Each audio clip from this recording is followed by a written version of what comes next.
बिस्मिल्लाहिर्रहमानिर्रहीम। अस्सलाम वालेकुम। मेरा नाम डॉक्टर अहमद जाज़ है और मैं सिविल यूमी क्लिनिक से बड़बाद पाकिस्तान से आपसे मुखातिब हूँ। आज हम बात करेंगे कि वज़े अमल में आसानी के लिए, चूँकि अक्सर ये होता है कि जब प्रेगनेंसी होती है और उसके बाद जो है वो जब आखिरी महीने आते हैं, जब डिलीवरी का टाइम आता है तो बहुत सारे मसाइल जो है वो क्रिएट हो जाते हैं।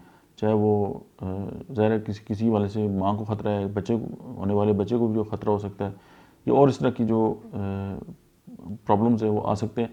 तो उस वक्त हर इंसान की ये ख्वाहिश होती है कि उसकी जो होने वाला बच्चा या बच्ची जो भी है वो नॉर्मल पैदा हो।